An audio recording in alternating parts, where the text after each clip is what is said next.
For several decades, Hollywood has been remaking many classic films, but there have been some major duds. What are the most unnecessary franchise reboots? Here is our answer. Robocop.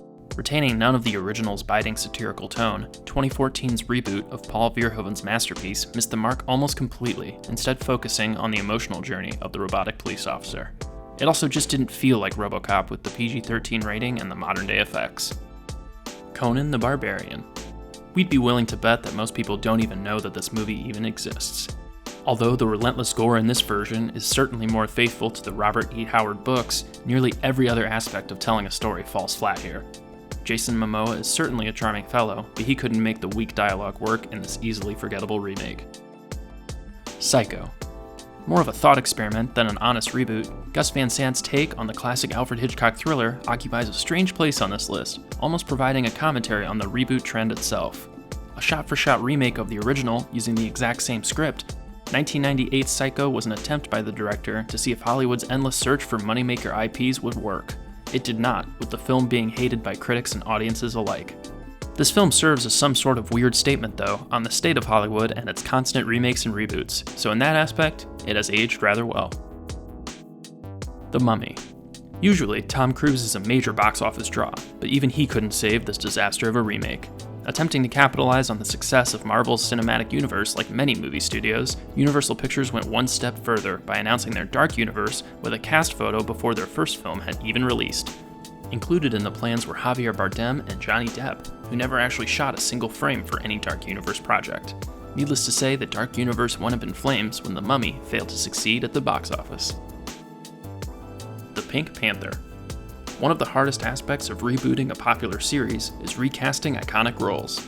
Peter Sellers' take on Inspector Jacques Clouseau is what carried the original series to success. He was originally portrayed as the antagonist in the first film from 1963 in opposition to David Niven's role as Sir Charles Lytton, the infamous jewel thief. Sellers was so enjoyed as Clouseau that his character became the focus of the series from then on. In the 2006 remake, Inspector Clouseau was played by the infinitely funny Steve Martin, but he couldn't make the unfunny jokes work with his offensive French accent. Planet of the Apes from 2001. Tim Burton's take on the 1968 classic definitely has some redeeming qualities, such as the excellent prosthetic makeup or the score from Danny Elfman, but ultimately this reboot is bland in presentation and fails to capture the magic of the original.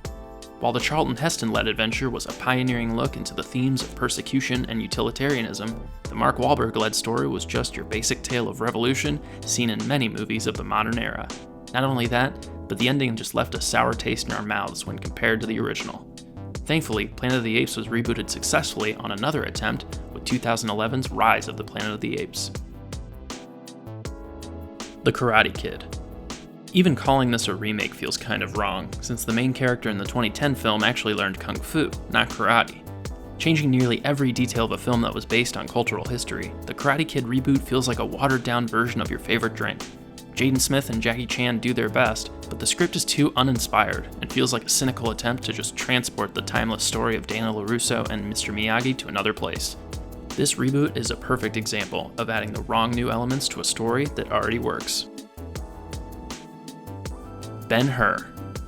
The original 1959 historical epic drama is lauded as one of the greatest cinematic achievements of all time, largely in part because of the film's 10-minute-long chariot race that took 5 weeks to shoot.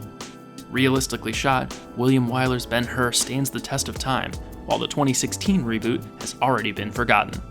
To their credit, they did shoot the chariot race in a similar fashion, but the film was the biggest box office bomb of 2016, failing to get audience members in the seats.